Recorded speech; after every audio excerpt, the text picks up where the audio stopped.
완벽하게 선을 실행하는 사람이 있을 수 있을까요?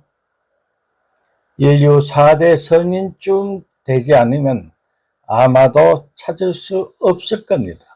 그런데 악인이 선인에게 완벽하지 않다고 단죄를 한다면 그건 어떻습니까?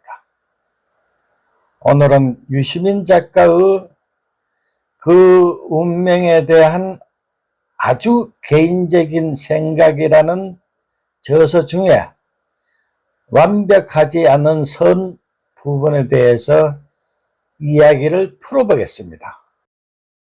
정치는 때로 무섭다. 아름다운 정책 경쟁은 정치의 한 면일 뿐이다. 권력투쟁이라는 다른 면도 있다. 권력투쟁에는 정해진 규칙이 없다. 반칙을 응징하는 심판도 없다. 상식과 도덕이 통하지 않는다. 결과가 가정을 정당화한다. 그래서 수단 방법을 가리지 않고 이기려 한다. 왜곡, 조작, 모함, 기만이 일상의 활동이다. 정치의 목적은 위대하지만 일상은 남루하다. 정치인은 역설을 견뎌야 한다. 그럴 의지가 없으면 정치에 발을 들여놓지 않는 게 좋다.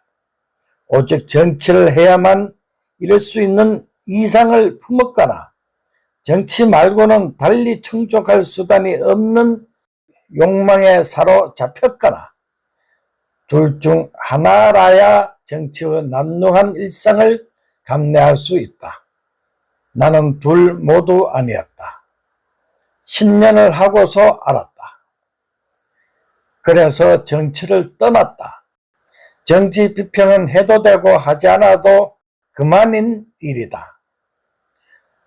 구설이 따르지만 정치에 비하면 지극히 사소한 위험이다. 그래서 필요하다고 느낄 때 가끔 공영방송이나 유튜브 비평 프로그램에 나가서 말을 한다. 진보 정치는 더 큰 위험이 따른다. 노무현 대통령과 노회찬 의원을 생각해 보라. 노무현의 삶과 죽음에 대해서 많은 이들이 헤아리기 어려울 정도로 다양한 평가와 해석을 내놓았다. 나는 어느 시민의 블로그에서 본 문장을 가장 먼저 떠올린다. 의도하지 않았던 오류에 대한 죽음으로 책임진 사람. 이 해석이 노무현의 선택을 모든 면에서 설명하는 것은 아니지만 나는 받아들였다. 노회찬이 삶을 거두었을 때는 아무도 듣지 않는 곳에서 탄식했다. 완벽하지 않다는 이유로 죽어야 한다면 누가 감히 진보 정치를 할 수 있겠는가? 그를 마지막으로 보았을 때 난 이렇게 말을 건넸다. 대표님, 걱정해야 할 일이 있는지 모르겠지만 만에 하나 그런 일이 있다 해도 괜찮아요.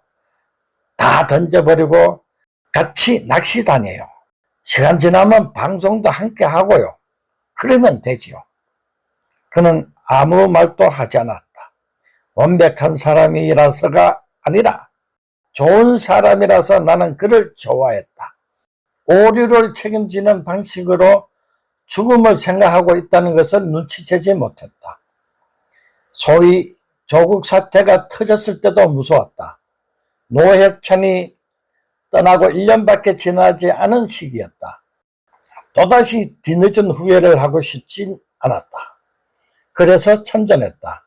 윤석열과 싸우다가 본의 아니게 범했던 오류를 약점 삼아 검찰이 역공했다. 한동훈 검사의 명예를 훼손했다고 1심과 2심 법원이 벌금형을 주었다. 대법원이 판결을 뒤집지 않아도 마음의 상처를 잊지 않을 것 같다. 그 정도야 뭐 하며 넘길 수 있다. 이기려고 참전했던 게 아니었다. 이길 수 없는 싸움이란 것을 처음부터 알았다. 그러나 법무장관 조국이 패배하는 싸움을 견뎌내는데 힘이 되고 싶어서 나름대로 있는 힘을 다했다. 조국의 친구들이 이런 문자를 보냈다는 사실을 나중에 알았다. 국아, 저들은 공소권 없음 결정을 원한다는 걸 잊지 마.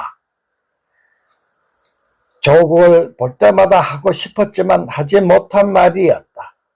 검찰은 노무현과 노회찬에 대한 수사를 공소권 없음 결정으로 종결했다. 윤석열은 조국 가족을 사냥함으로써 보수 세력의 정권 교체를 대변하는 정치인이 되었다. 검찰총장으로서 문재인 정부를 공격한 실적을 내세워 대통령 자리를 차지했다. 가신이나 다름없던 한동훈을 법무장관과 국힘당 비대위원장에 앉혔다. 그는 사모펀드 비리를 용납할 수 없다면서 수사를 시작했지만 권력형 비리를 찾지 못하자 조국과 가족이 완벽하게 합법적이지는 않았고 완전하게 선하지 못했던 일상을 들추어냈다. 기자들을 특정 정보로 조종해 위선자 낙인을 찍었다. 불완전한 선을 위선이라고 비난하는 방법으로 공정과 상식이라는 의제를 차지했다. 권력을 장악한 다음에는 선한 척조차도 하지 않고 사적 이익을 위해 권력을 휘둘렀다. 2022년 3월 9일 한국 유권자는 위선이 싫다고 악을 선택했다. 결과가 그렇다는 것이다. 악인 줄 알고 선택했다는 말은 아니다. 윤석열은 검찰발 단독 기사를 쏟아내 조국을 피투성이로 만들었던 언론이 자신들을 물어뜯는 날이 오리라고는 상상하지 않았을 것이다.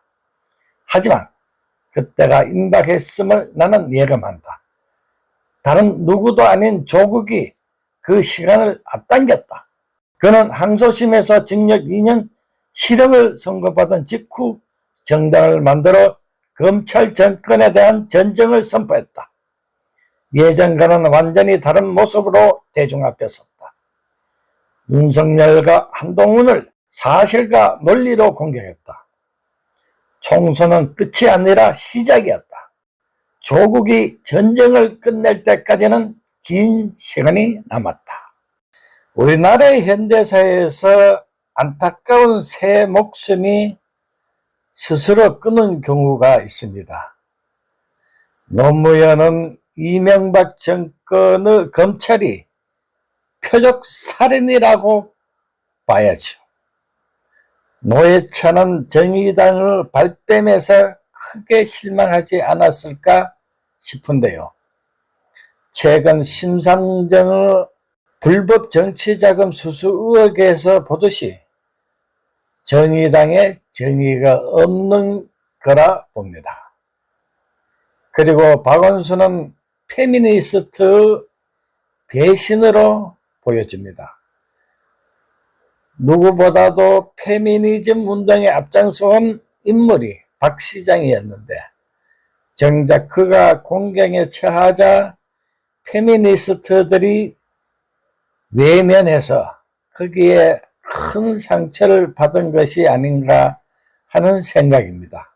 날로 페미니스트들이 극우화되어 가고 있고 정의당의 젊은 여성 정치인들의 행태를 보면 더더욱 그 의심이 갑니다.